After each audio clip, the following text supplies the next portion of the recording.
లేని పంచాదులన్నీ ఇంటి మీదకి తెచ్చే మా తాత మోతేవారి ఏం చేస్తున్నాడో చూద్దాం.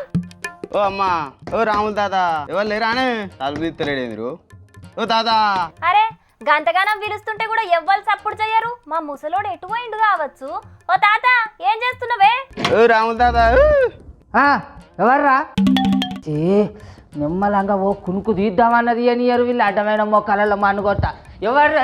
పొద్దుకు 3 పూటలు తిని వండుడేనాయే పనా పాట గాన్నెందుకో పిలుస్తున్నాడు అడుగుపో. ఏంద్రా కొంపలో నటుకపోయినట్టు ఊరి మీద ఊరు పడంగా మొత్తుకుంటాను ఏంద్రా? లచ్చమ్మేడు తాత. నరసయాల్లో తాతకు పెరరీడు అయింది. ఎందుకు నాకు ముచ్చటేందో చెప్పరా? ముసల్ది ఎండల పనుల కోత అంటే నువ్వు కెక్క తిని నడింట్లో వండి మందిని తిడుతున్నావు ఆ ముసలోడా. నువ్వు నీ బాపమ్మ బగ్గ కట్టలు సంపాదిస్తా అంటే కడుపుల సల్ల కదలకుంటే తిని నడింట్లో వంటానా? మీకు నీరు కలదనా?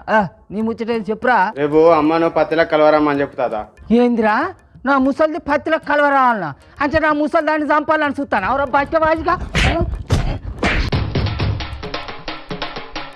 అయ్యయ్యో ఈ ముసలోంది ఏం బల్పే నాయన. కూలికి పిలిచినందుకు అన్నం గట్ల గుద్దుతున్నావేందే? కూలి పిలిచినందుకు కుల్ల కొడతానా ముసలోడా? నిన్ను కుల్ల బొడుసులు కాదురా, నడి లెక్క నడిగా పొడవాలి. అరే ఓ అన్న ఎవ్వరు లేరా అని అక్కడ? ఎవరన్నా ఉంటే ఆపుర్రే మా ముసలోన్ని. అరే నాకు ఏమన్నా 3-4 పిల్లలు ఉన్నారు అనుకున్నావారా? నాకు ఉన్నదల్లా ఒక్క పిల్ల ఉన్నారు లక్ష్మిరా. దాన్ని పత్తిలో గలవ పిలిచి సాగకూడదామని చూస్తావురా నువ్వు.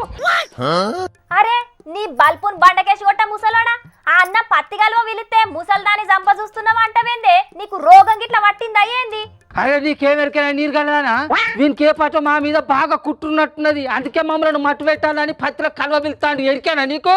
అరే ముసలోని తలకాయ దిక్క నాకేమన్నా ఏంది పంచాయతీ? అవును ఆ అన్న కాదు నేను అడుగుతున్నా చెప్పు. పత్తిలకు కలువ పోతే పానం ఎట్లా పోతుంది చెప్పు? ఓ నీ అడ్డమైన ముఖం అంగడికి పోను ముసలోడా. అదెవడో తలకు మాసినోడు చేసిన వార్త, అది నిజం కాదు. దోసే గుజ్జెలుగు పాలదానా. ఈ వార్త రైతులందరికీ చెప్పుర్రి, పత్తులల్లో కలవబోకుర్రి అని వాటర్ సప్పులల్లో అందరు తిప్పుకుంటే చెప్తాంటే నువ్వేమో ఉత్తి వార్త అని తిప్పులాడతావేంది? తిప్పి తలకేదానా? పంట మీద చంపితే పత్తకు లేకుండా పోతావు ముసలోడా. నువ్వు చెప్పిన ఈ పురుగు చెరకు పండ్ల తోటలలోనే ఉంటదట. ఇది కరిచినా కూడా దురద పెట్టుడు మంటలేసుడు తప్ప మనిషి పానాలకు ఏసుంటి ఆపద ఉండదని కృషి విజ్ఞాన కేంద్ర పోలే స్వయంగా చెప్పిండ్రు. సరేనా? అంతేనా? వాడొకడు వీడొకడు అడ్డమైనోడు సెల్లు ఫోన్లలో ఈ ముచ్చట తిప్పేటాలకు ఇలా పొద్దుగల మీ చిన్నత్త ఫోన్ చేసి నాయన నువ్వును అవ్వ ఇంత నుంచి ఇవతలకు అసలే రాకుర్రి, అదేందో అడ్డమైన పురుగు తిరుగుతుందట అని చెప్పేటాలకు నేను ఇంతనే మలుచుకొని పన్న పిల్ల. మరి అత్త అట్లా చెప్పినప్పుడు నువ్వేమో నడింట్లో అన్నావు, ముసల్దాన్ని కూలికి దోలినావు. నువ్వు కూడా ఇంటికాడనే ఉండే లక్ష్మి అని ముసలిదానికి చెప్పిన పిల్ల. కానీ ఇద్దరం ఇంతనే పంచే కడుపులకే తత్తది ముసలోడా అని మూలకున్న చీపురు గట్ట చూపించింది. అబ్బ కొడుకో దీంతో ఎవడు పెట్టుకుంటాడని నేను ఏమని ఇక. ఏ ఊకో ముసలోడా, గాలికోయే కంపను గోసికి తలిగించుకుంటావు. చూసిండ్రా పబ్లిక్? కొంతమంది వాట్సాప్ యూనివర్సిటీ బట్టెవజ్గాలు జయ్యబట్టి నిన్నటి సంది మస్తు మంది పరేషాన్ అయినరు. అయితే నా సంగతి ముసలోడా, నన్ను ఎందుకు కొట్టినావు? నన్ను ఎందుకు వచ్చినావు అని అంటాను? నా ఇంటికి ఎందుకు వచ్చినావురా మరి నువ్వు? ముసలోని ఇంటికి అత్త కొడతావా? నువ్వు అయితే బాగా రాని సంగతి రేపు పొద్దున చూసుకుంటా. ఏం చేస్తావురా నువ్వు? నువ్వేం చేయవు బయట్ల కత్త, నువ్వేం చేస్తావురా? మళ్ళీ అసికి అయితే రాని నీ సంగతి చెప్తుంది. కొడుక చీరి కారం పెట్టిస్తా అనుకుంటావు కానీ అరే నువ్వు రా నీ సంగతి ఏందో చెప్తా నేను. ఈ పురుగును తిప్పుకుంటా ఈసుంటి రాతల్ని తిప్పుకుంటా రైతులు పైలంగుండాలి అని ఆగం చేసిండ్రు. ఈ సోషల్ మీడియా చేయబట్టి ఎంత మంచి జరుగుతున్నదో అంత చెడు కూడా జరుగుతున్నది.